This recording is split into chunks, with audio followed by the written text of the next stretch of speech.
नमस्कार, रणसंग्राममध्ये आपलं स्वागत। आज दिवसभर अनेक महत्त्वाच्या राजकीय घडामोडी घडल्या। यात सर्वात महत्त्वाची घटना म्हणजे नंदुरबारच्या हिना गावित यांचा भारतीय जनता पक्षामध्ये झालेला प्रवेश आणि त्यांची जाहीर झालेली उमेदवारी। हिना गावित या नंदुरबारमधून 9 वेळा लोकसभा निवडणूक जिंकलेल्या आणि 10व्यांदा विजयासाठी सज्ज झालेल्या माणिकराव गावितांना आव्हान देणार आहेत। वळूयात या बातमीच्या संदर्भातील विविध पैलूंकडे। मात्र याच अनुषंगाने आत्ताच आलेल्या बातमीनुसार हिना गावितांचे वडील विजय कुमार गावित, आत्ताची महत्त्वाची ब्रेकिंग न्यूज आहे, विजय कुमार गावित यांची मंत्रिमंडळातून हकालपट्टी करणारं पत्र अजितदादा पवारांनी मुख्यमंत्र्यांना पाठवलं। आपल्या सोबत दीपक भातुसे आहेत, आपले प्रतिनिधी दीपक भातुसे, त्यांच्याशी आपण या विषयावर चर्चा करूया, जाणून घेऊयात। दीपक भातुसे, नेमकं काय झालंय? विजय कुमार गावित यांची हकालपट्टी झाली असं आपण जाहीर करायचं का? निश्चितच अजून हे जे पत्र आहे ते पत्र राष्ट्रवादी काँग्रेसचे विधिमंडळ पक्षाचे नेते उपमुख्यमंत्री अजित पवार यांनी मुख्यमंत्र्यांना दिलेलं आहे आणि मुख्यमंत्र्यांनी विजय कुमार गावित यांना मंत्रिमंडळातून वगळावं असं स्पष्ट हे पत्र आहे। लवकरच मुख्यमंत्री हे पत्र राज्यपालांना पाठवणार आहेत। आता कॅबिनेटची बैठक सुरू आहे सह्याद्रीवर। ही बैठक संपल्यानंतर मुख्यमंत्री हे पत्र राज्यपालांकडे पाठवतील आणि पुढच्या काही तासांनंतर मंत्रिमंडळावर विजय कुमार गावित नसतील। आपल्याला माहिती आहे स्वतः अजित पवारांनी 2 दिवसापूर्वी इशारा दिला होता, जर विजय कुमार गावितांनी आपल्या मुलीला भाजपकडून उमेदवारी देऊ केली तर त्यांची तात्काळ त्या क्षणी मंत्रिमंडळातून हकालपट्टी केली जाईल, त्याचबरोबर पक्षातूनही हकालपट्टी केली जाईल। आता प्रश्न उरतो तो विजय कुमार गावित। धन्यवाद दीपक भातुसे। आपण वळणार आहोत हिना गावित यांची अतिशय महत्त्वाची बातमी। हिना गावित या भारतीय जनता पक्षामध्ये आता त्यांनी प्रवेश केलेला आहे, याविषयीचा एक रिपोर्ट आम्ही आपल्याला सादर करतोय। राज्याचे वैद्यकीय शिक्षण मंत्री आणि राष्ट्रवादीचे नेते विजय कुमार गावित यांच्या कन्या हिना गावित यांना भाजपनं नंदुरबारमधून उमेदवारी दिली। हिना गावित यांनी आज भाजपमध्ये प्रवेश केलाय। त्यांनी आज संध्याकाळी दिल्लीतल्या भाजप कार्यालयात जाऊन ज्येष्ठ नेत्यांच्या उपस्थितीत अधिकृतरित्या भाजपचं सदस्यत्व स्वीकारलं। भाजपमध्ये प्रवेश केल्यानंतर तातडीनं त्यांना नंदुरबारमधून उमेदवारीही जाहीर करण्यात आली। आता असं आहे की नंदुरबार लोकसभा क्षेत्रातले जे आत्ताचे जे लोकसभेतले प्रतिनिधी आहे त्यांनी मागच्या 40 वर्षात काहीही कार्य केलेलं नाही, जसं त्यांच्याकडून एक्सपेक्टेड होतं की 9 वेळा निवडून आल्यानंतर जेवढी प्रगती झाली पाहिजे आमच्या जिल्ह्याची तशी झालेली नाही। आज सगळ्यांनाच चेंज हवा आहे, आमच्या जिल्ह्यातल्या लोकांना देखील चेंज हवा आहे आणि माझं सुद्धा तेच मत आहे की there should be a change and that is why I have thought of being a part of BJP. तुम एक मारोगे तो हम 4 मारेंगे अशा शोले स्टाईल मधल्या डायलॉगची गोपीनाथ मुंडे यांनी आज पुनरुक्ती केली। राष्ट्रवादी काँग्रेसला हा डायलॉग मारून त्यांनी एक प्रकारे आज सुनावलं। फोडाफोडीची सुरुवात राष्ट्रवादीने केली, आता माणसं फोडल्यावर काय होतं ते त्यांना समजलं असेल असा टोलाही गोपीनाथरावांनी लगावला। महाराष्ट्राच्या राजकारणात एका पक्षाचं तुम्ही फोडलं तर आम्ही तुमच्या पक्षाचं फोडू, आता हे सुरू झालं? नाही, हे काय केव्हा एक फोडला तर मी आता 10 फोडले ना, त्यामुळे सुरू झाण्याचा मुद्दा नाही। मला वाटतं हे फोडाफोडीची सुरुवात ही राष्ट्रवादीने केलेली, पण फोडाफोडीने काय होतं त्यामुळे त्यांना त्याचा आता समजलं असेल। नंदुरबारमध्ये कशी लढत रंगणार आहे ते पाहूयात। एका ग्राफिक्सच्या माध्यमातून आपण आपल्या टीव्ही स्क्रीनच्या पडद्यावर पाहू शकता। नंदुरबारमध्ये आता माणिकराव गावित जे 9 वेळा निवडून आलेले आहेत, त्यांच्या विरुद्ध आता भारतीय जनता पक्षाच्या हिना गावित असणार आहेत।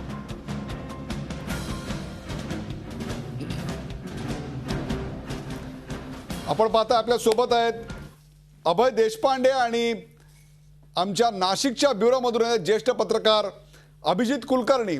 अभिजित कुलकर्णी, अखेर हिना गावित यांना भारतीय जनता पक्षानं त्यांच्या हातात कमळ दिलेलं आहे। आता हे कमळ आणि नंदुरबारमध्ये 9 वेळा यशस्वी झालेले माणिकराव गावित कसा सामना रंगणार आहे? आपल्याला आठवत असेल ज्यावेळेस आपण एक महाचर्चा घेतली होती साधारण महिन्याभरापूर्वी, त्यावेळेसच मी सुतोवाच केलं होतं की कदाचित हिना गावित भाजपच्या यावेळेस उमेदवार असतील। बरोबर आहे। आणि बऱ्याच भोवतीनंतर ते आता खरं झालेलं आहे की पहिल्याच यादीत त्यांच्या खरं तर भाजपने त्याचं नाव होतं, पण आता त्याच्यानंतर पुलाखालून बरंच पाणी वाहून गेलं। राष्ट्रवादीकडनं गावितांवर, विजय कुमार गावितांवर दबाव तंत्राचा अवलंब झाला पण या सगळ्या भोवतीनंतर आता हिना गावित ॲक्च्युली भाजपमध्ये आलेले आहेत. आणि याचा परिणाम असा होणार आहे की जो काँग्रेसचा आजवरचा बालेकिल्ला म्हणू किंवा अत्यंत गड आहे की जे आणीबाणीत इंदिरा गांधी पडल्या पण तरी इथे काँग्रेस निवडून आली. आजवर कधीही इतिहासात इथे काँग्रेस सोडून कोणी निवडून नाही आलेलं लोकसभेला. यंदा प्रथमच आता असं दिसतंय की काँग्रेसला ही निवडणूक खूपच जड जाणार आहे. कारण त्यांच्या प्लस पॉईंट भरपूर आहेत. मागच्या वेळेसचा जरी आपण थोडासा आढावा घ्यायचा म्हटला तरी शरद गावित जे उभे होते, विजयकुमार गावितांचे बंधू, तर ते उभे होते समाजवादी पार्टीकडनं. त्यांनी 2,35,000 मतं घेतली जवळपास आणि 40,000 मतांनी त्यांचा पराभव झाला. आणि त्यावेळेस भाजपच्या सुहास नटावतकरांना जवळपास 2.25 लाख मतं मिळाली होती. तर हा सगळा ट्रेंड बघितला आणि सध्याचा एकंदरीतच मतदारांमध्ये असलेला मूड बघितला तर यावेळेस कधी नव्हे एवढी नंदुरबारमधली लढत काँग्रेसला जड जाणार एवढं निश्चितच.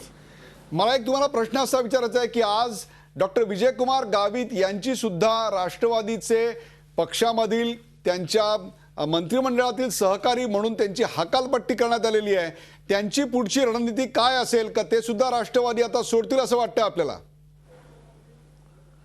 हो, मग अर्थातच एकंदरीत सगळं चित्र बघता असंच म्हणायला हरकत नाही की त्यांना आता राष्ट्रवादी सोडण्याशिवाय पर्याय नाही आहे. मंत्रिमंडळात त्यांची हकालपट्टी झालेलीच आहे. तर हे पुरेसे त्यांना संकेत आहेत पक्षाने दिलेले की काय होणार आहे भविष्यात. तर याच्यामुळे आणि त्यांच्या पण ते सोयीचं आहे एका दृष्टीने, कारण या सगळ्या परिस्थितीत त्यांची पण खूप यंत्रणा आणि बाकीची ओढाताण झाली असती आणि एक अजिबात अनपेक्षित नव्हतं किंवा नवीन नव्हतं. अजितदादांनी त्या दिवशी पण इशारा दिला होता, पक्षांनी पण त्यांना वारंवार सांगितलं होतं की तुम्ही एक मध्यंतरी प्रवाद असा होता की त्या शरद पवारांचे डमी उमेदवार असतील, पण ते केव्हा त्याचं एखाद्या लहान मोठ्या पक्षात गेल्या असत्या किंवा अपक्ष उभ्या राहिल्या असत्या. तर आता थेट त्या भाजपच्याच उमेदवार आहेत म्हटल्यानंतर काही प्रश्नच येत नाही डमी उमेदवाराचा वगैरे. त्याच्यामुळे त्यांना पक्ष सोडणं हेच त्यांच्या दृष्टीने त्यांच्या समोरचा आता एकमेव पर्याय शिल्लक दिसतोय. अभिजित, एक प्रश्न असा आहे की नंदुरबार हा जो जिल्हा आहे तो गुजरातला लागून आहे आणि माझी माहिती बरोबर असेल तर त्या ठिकाणी अहिराणी, भिली, पारधी याचबरोबर काही प्रमाणात गुजरी भाषा सुद्धा बोलली जाते. त्यामुळे गुजरातचा काही इफेक्ट म्हणजे गुजरातच्या विकासाचं मॉडेल तिकडे पोचलं नसेल, परंतु गुजरातमध्ये जी काही वेव आत्ता दिसते असं लोक म्हणतात ती गुजरातची वेव आपल्याला एक थोडासा जिल्हा ओलांडून नंदुरबारमध्ये आलेली दिसणार आहे का?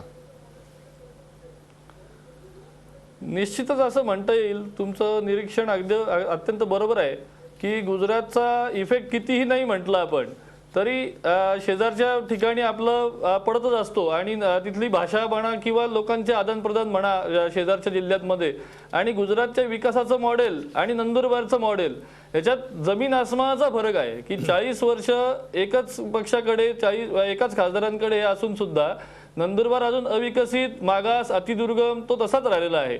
आणि शेजारी गुजरात राज्यात काय बदल झालाय हे अगदी तिथे अतिदुर्गम भागातले आदिवासी जनता जरी असेल तरी आता संपर्क माध्यम आणि या सगळ्यांच्या निमित्ताने त्यांच्या डोळ्यासमोर ते सगळं चित्र आहे. तर याच्यामुळे तो किती नाही म्हणलं आणि आपण जसं म्हणालात की मोदींची जी काही इफेक्ट आहे किंवा भाजपचा जो काही गुजरातमधला करिश्मा आहे तर त्याचा कितीही नाही म्हणलं तरी फरक शहरी मतदारांवर विशेषतः नंदुरबार मधल्या आणि त्या तालुक्यांमधल्या शहरी मतदारावर त्याच्या मानसिकतेवर निश्चितच हा एक फॅक्टर 100% असणार आहे. त्याच्यामुळे म्हणूनच मी मगाशी म्हटलं जसं की कधी नव्हे एवढा म्हणजे गड आपला पडतो की काय अशी परिस्थिती आज तरी काँग्रेसच्या गोटात निर्माण झालेली आहे. बरोबर आहे. अभय देशपांडे, एक प्रश्न या ठिकाणी असा निर्माण होतो की शरद गावित जे विजयकुमार गावितांचे बंधू होते ते मागच्या वेळी उभे राहिलेले होते आणि ते 20-25 हजार मतांनी पडलेले होते. इनफॅक्ट आत्ता आपल्याला असं दिसेल की माणिकराव गावित यांचं मताधिक्य दिवसेंदिवस प्रचंड मोठ्या प्रमाणात कमी होत चाललेलं आहे. त्यांची भूमिका कितपत निर्णायक असेल? नाही, यावेळेस थेट फाईट आहे. मागच्या वेळेस तिरंगी लढत होती, शरद गावित होते, भाजपाची तिथे मोठ्या प्रमाणात मतं आहेत. म्हणजे मगाशी ते म्हणाले की 2.25 लाख 1,95,000 मतं मिळाली होती भाजपची. ती भाजपाची स्वतःची मतं आहेत. त्यांच्याबरोबर जर डॉक्टर गावितांमुळे जर काही मतं आली काँग्रेसकडची किंवा जी आज राष्ट्रवादीची आहेत आणि नाविलाजाने काँग्रेसकडे जात होती अशी मतं आली तर मला वाटतं भाजपाला तिथे फायदा होऊ शकतो. दुसरं असं आहे की म्हणजे विजयकुमार गावित यांनी आपल्या कन्येच्या उमेदवारीसाठी आपलं मंत्रिपद पणाला लावलं. ही बाब त्या मतदारसंघामध्ये कशी घेतली जाते त्याची काही त्यांना सहानुभूती मिळते का हाही प्रश्न आहे. दुसरीकडे 9 वर्ष एवढ्या सलग 9 टर्म मिळू नये म्हणजे माणिकराव गावित काही वेगळा ठसा उमटवू शकले नाहीत. त्यांना मंत्रिमंडळातही संधी मिळाली, ते मंत्रिमंडळात आले कधी आणि गेले कधी हेही कळलं नाही कोणाला. त्यामुळे त्यांच्या मंत्रिपदाचा किंवा खासदारकीचा मतदारसंघाला ज्या प्रमाणात फायदा व्हायला पाहिजे होता, सगळ्यात काँग्रेसच्या विरोधाची लाट असतानाही निवडून आधार आला. कार्डाचा आणि सोनिया गांधींच्या प्रचाराची सुरुवात नेहमी ज्या मतदारसंघात होते तो हा मतदारसंघ. सोनिया गांधी ज्यावेळेस राजकारणात सक्रिय झाल्या त्यांची त्यावेळेस पहिली पहिली सभा नंदुरबारमध्ये घेतली. नंदुरबार हे काँग्रेससाठी फार महत्त्वाचा मतदारसंघ आहे, कारण तो एक तर आदिवासी आहे, काँग्रेसचा बालेकिल्ला आहे, आणि या बालेकिल्ल्याला अशा पद्धतीने खिंडार जर पडलं तर मला वाटतं की आधीच काँग्रेसची फार परिस्थिती चांगली नाही आहे, आणि त्यात जर अशा घडामोडी झाल्या तर मला वाटतं की हा निश्चितपणे काँग्रेसवरला मोठा फटका बसू. अभिजित, जाता आता तुला एक छोटासा प्रश्न विचारायचा आहे, आणि तो म्हणजे हिना या शब्दाचा अर्थ मेहंदी असा आहे. नंदुरबारमध्ये या वेळेला भारतीय जनता पक्षाची मेहंदी रंग लाएगी क्या? निश्चितपणे असं दिसतंय एकंदरीत जे वातावरण आहे की रंगतदार म्हणजे हिना गावितांची मेहंदी रंग लावेल, रंगात येईल की नाही किंवा रंगेल कितपत असा काही प्रश्न नाही. रंगणार तर नक्कीच आहे, आपली लढत तर निश्चित रंगणार आहे. याच्यात तर काही म्हणजे इतके दिवस जे होतं की अगदी काँग्रेसनी दगड जरी उभा केला तरी निवडून येत होता किंवा काँग्रेसचा प्रतिस्पर्धी कोणी नव्हतेच, तर असं तर होणार नाही 100%. त्याच्यामुळे लढत तर त्या अर्थाने जर का आपण म्हणलं तर रंगतदार निश्चितच ठरणार आहे. फक्त आता हिना गावितांची स्वतःची मेहंदी रंग लाएगी क्या त्याचं उत्तर लवकरच मिळेल आपल्याला.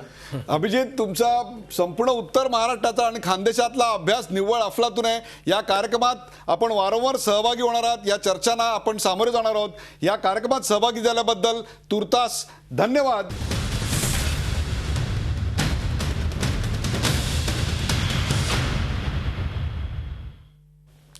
राज्यातील दलित नेते रिपब्लिकन ऐक्याची भाषा करत असले तरी या निवडणुकीत 4 नेत्यांची तोंड 4 दिशेला असल्याचं स्पष्ट झालं, आणि ते आजच स्पष्ट झालं. प्राध्यापक जोगेंद्र कवाडे आणि माजी मंत्री सुलेखा कुंभारे यांनी आज काँग्रेसला पाठिंबा जाहीर केला. रिपब्लिकन नेते जोगेंद्र कवाडे आणि सुलेखा कुंभारे यांनी लोकसभा निवडणुकीसाठी आघाडीला पाठिंबा दिलाय. मुंबईत मुख्यमंत्र्यांच्या उपस्थितीत आज त्यांनी काँग्रेसला पाठिंबा जाहीर केला. यावेळी शिवसेनेचे भिवंडीचे माजी आमदार योगेश पाटील यांनीही काँग्रेसमध्ये प्रवेश केला. एकीकडे प्रकाश आंबेडकरांनी काँग्रेस बरोबर आघाडीचा प्रस्ताव फेटाळला, तर दुसरीकडे राजेंद्र गवई यांनी आघाडीकडे पाठ फिरवली. या पार्श्वभूमीवर सुलेखा कुंभारे आणि कवाडे यांचा पाठिंबा मिळवत काँग्रेसला यश मिळालंय. 2014च्या निवडणुका या लढत असताना कुठल्याही प्रकारे सेक्युलर पक्षांचं मतविभाजन होऊ नये आणि एक दिलानं एक विचारानं सर्व धर्मनिरपेक्ष विचाराच्या पक्षांनी ताकदीने कार्यकर्त्यांनी एकत्र यावं या विचारानं आज कवाडेजी, सुलेखाताई, योगेशजी पाटील, श्री कांबळे हे सगळे एकत्र आलेले आहेत. पीपल रिपब्लिकन पक्षाचे नेते प्राध्यापक जोगेंद्र कवाडे आणि माजी मंत्री सुलेखा कुंभारे यांनी काँग्रेस राष्ट्रवादी आघाडीला पाठिंबा जाहीर केलाय. त्यामुळे विदर्भात नेमका काय परिणाम होणार आहे पाहूयात एका ग्राफिक्सच्या माध्यमातून. आपण पाहताय जोगेंद्र कवाडे आणि सुलेखा कुंभारे पीपल्स रिपब्लिकन पार्टीचे यांचा काँग्रेसला पाठिंबा आज त्यांनी जाहीर केलेला आहे. लोकसभा निवडणुकीत पीपल्स रिपब्लिकन पक्ष, बहुजन रिपब्लिकन एकता मंच आता काँग्रेस आघाडीच्या बाजूने असणार आहेत. विदर्भातील दलित बहुल लोकसभा मतदारसंघांमध्ये काँग्रेसला फायदा होईल असं या ठिकाणी म्हटलं जात आहे. त्यात नागपूर, रामटेक, भंडारा, गोंदिया या ठिकाणी काँग्रेस आघाडी उमेदवारांचा फायदा होणार आहे. रामटेक मतदारसंघातील कामठी भागात सुलेखा कुंभारे यांचा खूप प्रभाव आहे, तर नागपूरमध्ये 2.5 लाख दलित मतदार आहेत. कोणते दलित नेते कोणत्या आघाडीत सामील झाले आहेत आणि कोणते नेते स्वतंत्र लढत आहेत पाहूया एका ग्राफिकच्या माध्यमातून. रामदास आठवले आपण पाहताय महायुतीमध्ये आहेत, तर जोगेंद्र कवाडे रिपाईमधले कवाडे गट आता आघाडीकडे आहे. प्रकाश आंबेडकर हे स्वतंत्र आहेत, तर राजेंद्र गवई हे सुद्धा स्वतंत्र आहेत. चार दिशेला चार तोंड जे आम्ही म्हणलेलं होतं ते आपण पाहिलं असेल. राज्यातील कोणत्या मतदारसंघात दलितांचा प्रभाव आहे ते देखील आपण पाहूयात आणि मग त्याच्यावर आपण चर्चा करणार आहोत. आपण पाहताय राज्यातल्या कोणत्या मतदारसंघांमध्ये राज्यात 13 ते 14% दलित मतदार आहेत. राज्यात अनुसूचित जातींसाठी 5 राखीव, अमरावती, रामटेक, शिर्डी, सोलापूर आणि लातूर. दक्षिण मध्य मुंबई, औरंगाबादमध्ये दलितांचं निर्णायक वर्चस्व. जरी ते मतदारसंघ राखीव नसले तरी सुद्धा आपण पाहताय 5 राखीव मतदारसंघ. याच विषयावर आपण चर्चा करणार आहोत. आपल्या सोबत आहेत ज्येष्ठ राजकीय विश्लेषक प्रकाश पवार. प्रकाश पवारजी, सर्वप्रथम मी तुमचं स्वागत करतो आणि पहिली तुमची प्रतिक्रिया विचारतोय. सुलेखा कुंभारे आणि जोगेंद्र कवाडे यांच्या काँग्रेस प्रवेशानं विशेषतः विदर्भामधल्या मतविभागणीवर काय परिणाम होणार आहे? विदर्भामध्ये 2 विदर्भाचे भाग आहेत, एक पूर्व विदर्भ आणि दुसरा पश्चिम विदर्भ. यापैकी पश्चिम विदर्भावरती याचा निर्णायक परिणाम होण्याची शक्यता आहे.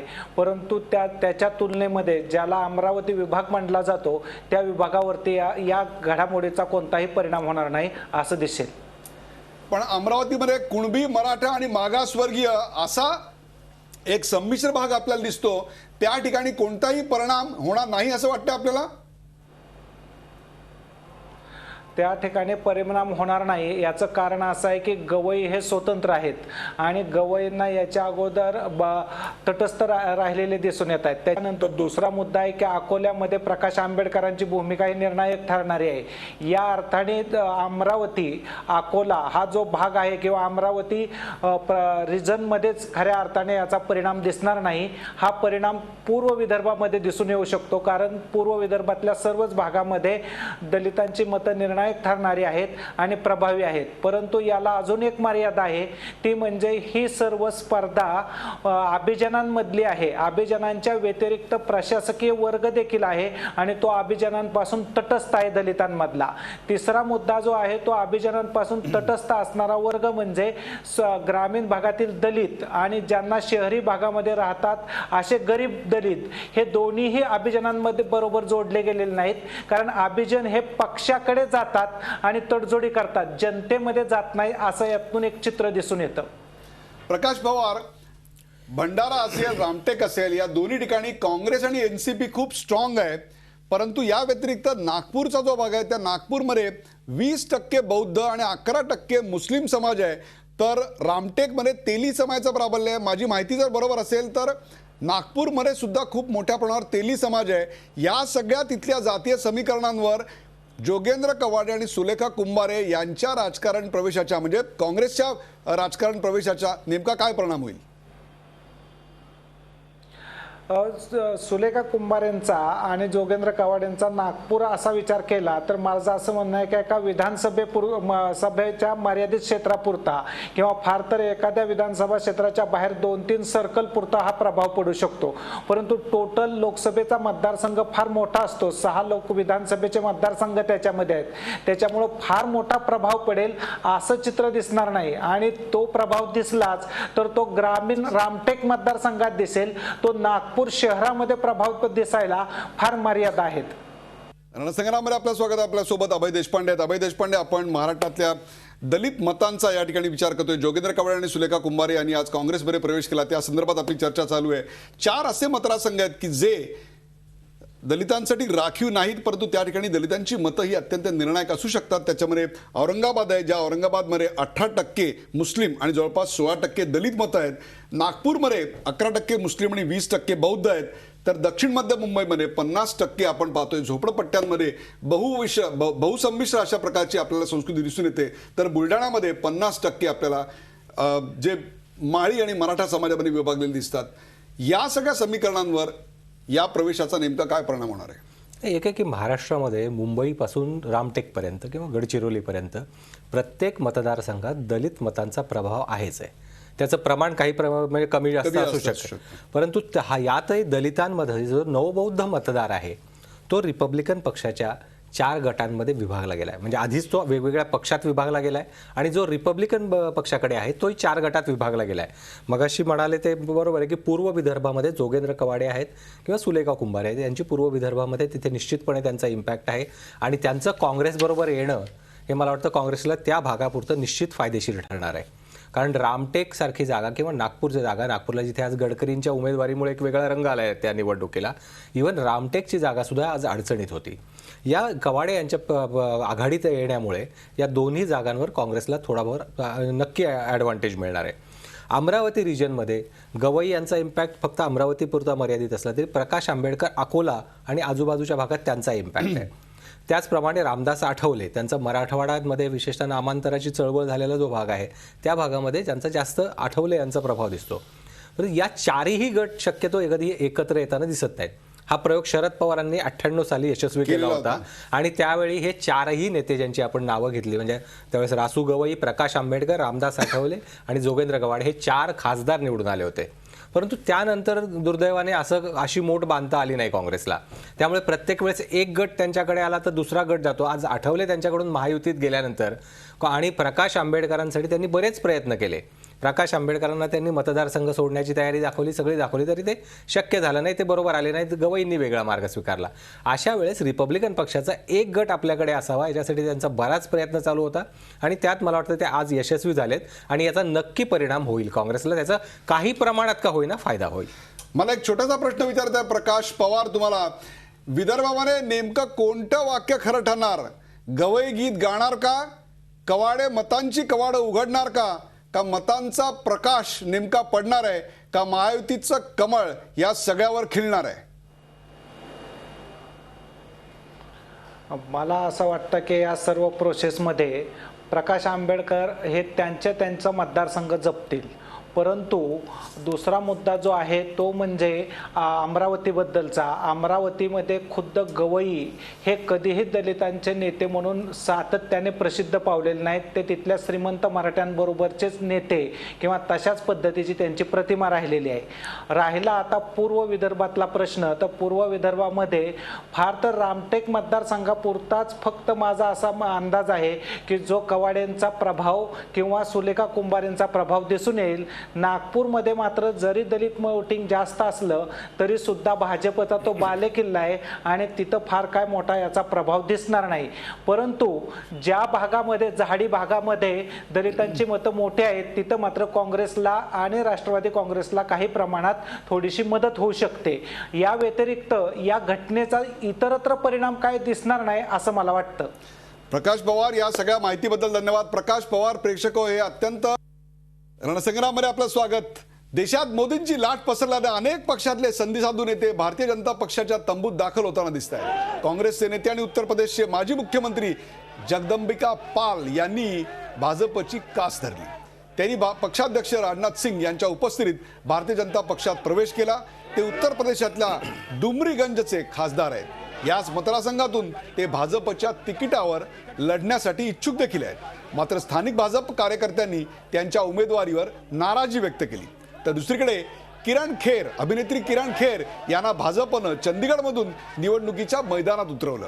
मात्र त्यामुळं भाजपच्या स्थानिक कार्यकर्त्यांनी खेर यांच्या उमेदवारीला तीव्र विरोध दर्शवला असून जोरदार निदर्शनं देखील केली.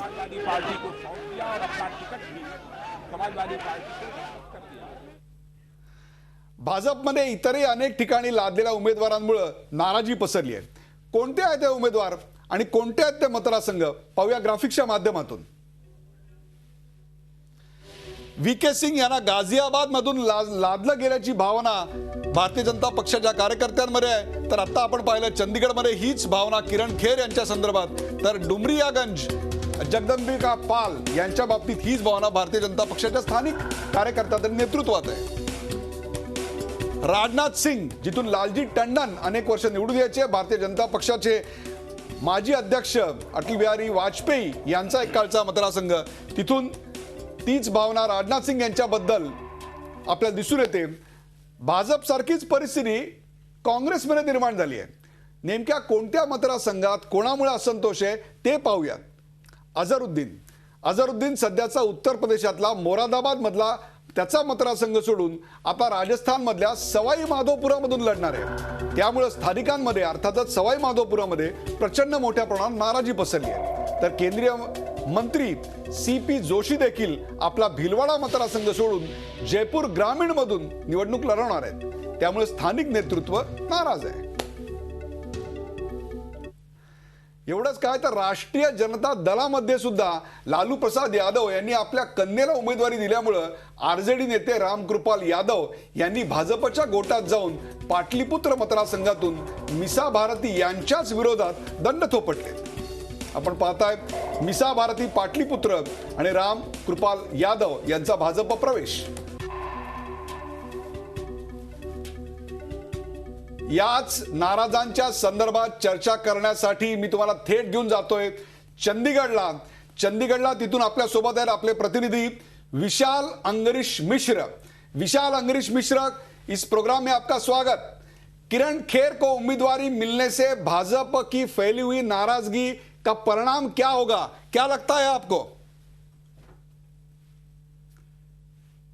बीजेपी को इसका भारी नुकसान आने वाले समय में उठाना पड़ सकता है, क्योंकि 10 अप्रैल को यहाँ पर चुनाव होना है और चुनाव से ऐन वक्त जहाँ पर भाजपा हाईकमान सभी फैसले लेने में व्यस्त है, तो भाजपा का कोई बड़ा नेता आकर जहाँ इनकी 16 सफाई करवाएगा, तीनों ग्रुपों में तालमेल बैठाने की कोशिश करेगा, तब नुकसान की भरपाई हो सकती है. लेकिन अंदरूनी तौर पर यदि देखा जाए तो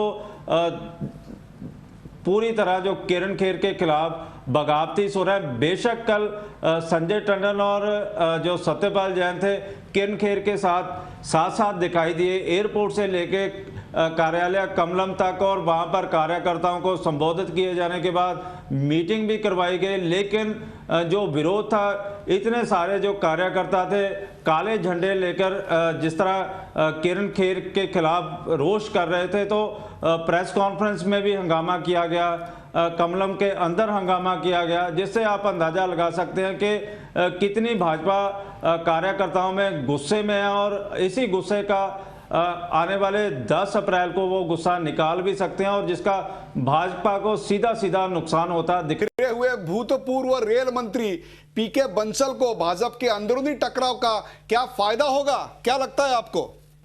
बिल्कुल ही पवन बंसल को भाजपा की जो अंदरूनी घमासान है, अंदरूनी बगावत है, उसका सीधा सीधा फायदा मिलता हुआ दिखाई दे रहा है. चाहे वो गुल पनाग हो, क्योंकि गुल पनाग को भी मुंबई से लाकर यहाँ पर नेता बनाया गया, किरण खेर को यहाँ पे लाकर नेता बनाया गया, अभिनेत्रियाँ नेता बन गई हैं, और जो जनता है, जनता को वो बातें हजम नहीं हो रही हैं, और सीधा सीधा जो इसका फायदा है वो पवन बंसल को होता हुआ दिखाई दे रहा है. लेकिन कितना फायदा होगा ये तो 10 अप्रैल के चुनाव के बाद ही, जब 16 मई को चुनाव की घोषणा होगी तभी पता चलेगा. लेकिन आज के दौर में सीधा सीधा फायदा दोनों में, चाहे आप है चाहे भाजपा है, दोनों में बगावत है. और बगावत दोनों के जो उम्मीदवार रहे हैं, जहाँ के लोकल उम्मीदवार हैं, उन्होंने बगावती सुर काफ़ी तीखे किए हुए हैं, और यही तीखे सुरों की बदौलत पवन बंसल को सीधा सीधा फायदा होता हुआ दिखाई दे रहा है.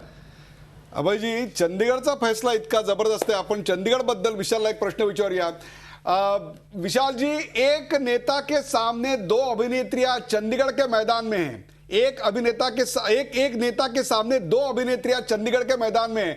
तो इसका कितना प्रभाव रहेगा जनता पर, क्या लगता है आपको? बिल्कुल ही अभिनेत्रियां नेता बन गई हैं, और नेता जनता कितना नेताओं का समर्थन करती है. 2 जो अभिनेत्रियां मुंबई से चंडीगढ़ आई हैं, और उनको जनता अपना कितना समर्थन देती है, लोकल व्यक्तियों को समर्थन देती हैं, जहां इनको, क्योंकि दोनों का कहना था कि अब उनका सारा जीवन यहीं पर वो अपना बिताएंगी और लोगों के बीच में ही रहेंगी. लेकिन ये बातें सारी चुनाव के बाद पता लगेंगी कि दोनों अभिनेत्रियां नेता बनी लोगों के बीच में रहती हैं, जहां आपके पास मुंबई में रहती हैं आके. विशाल जी, धन्यवाद इस चर्चा में हमारे साथ जुड़े रहने के लिए. अभय देशपांडे, तुम्ही पाहिलं की कशा प्रकारे आयत्यावेळी उमेदवार लादले जातात. मग ते VK सिंग असेल, किरण खेर असेल, किंवा अगदी पार RJD मध्ये सुद्धा ही आपल्याला लागण झालेली असते. आज अझरुद्दीन लादले जात आहेत. काय सांगाल आपण? बाहेरचा उमेदवार आला की ती प्रतिक्रिया त्या मतदारसंघामध्ये उमटतेच.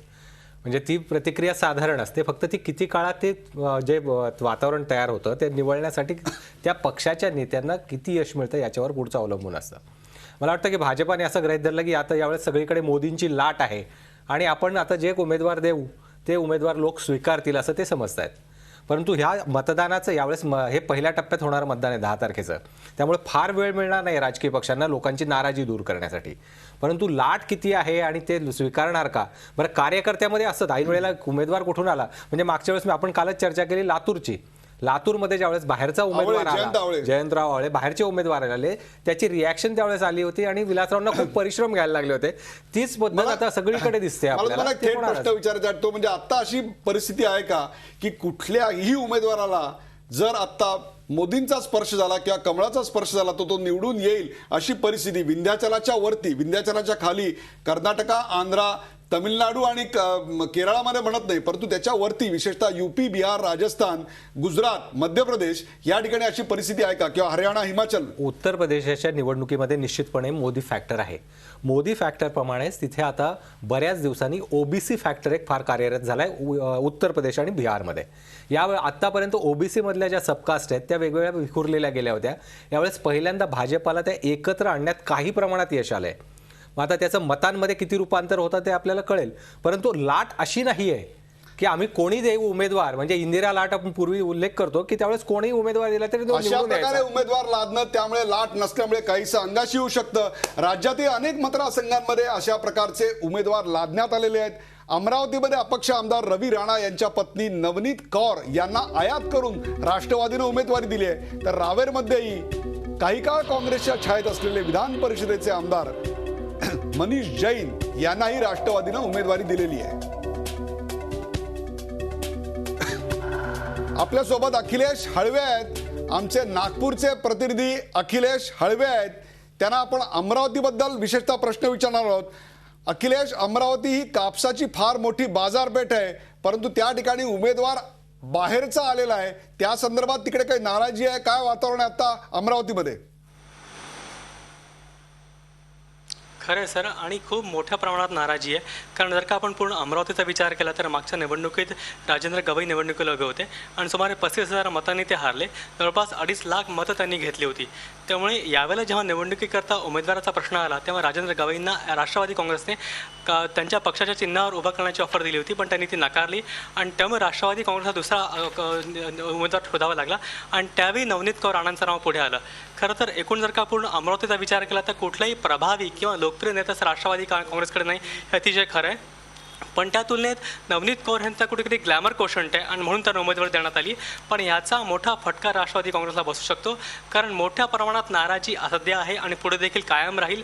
आणि एकूण जर का आपण पूर्ण अमरावतीचा विचार केला तर त्या ठिकाणी नवनीत कौर राणा जेव्हा प्रचार करतात तर पक्षाचा कुठलाही मोठा नेता त्यांच्यासोबत नाही आहे. एक किंवा 2 मोठे नेते जर का सोडले तर एकूणच बाकी सर्व काँग्रेसच नाही तर राष्ट्रवादीच्या नेत्यांनी देखील पूर्णपणे बहिष्कार एका प्रकारे टाकला आहे, अघोषित बहिष्कार आहे. त्यांच्यासोबत कोणीही फिरत नाही आहे. त्यामुळे एकूणच बाहेरच्या आलेल्या उमेदवाराला स्थानिक मतदार किंवा स्थानिक नेते किती सपोर्ट करतील हा महत्त्वाचा प्रश्न आहे.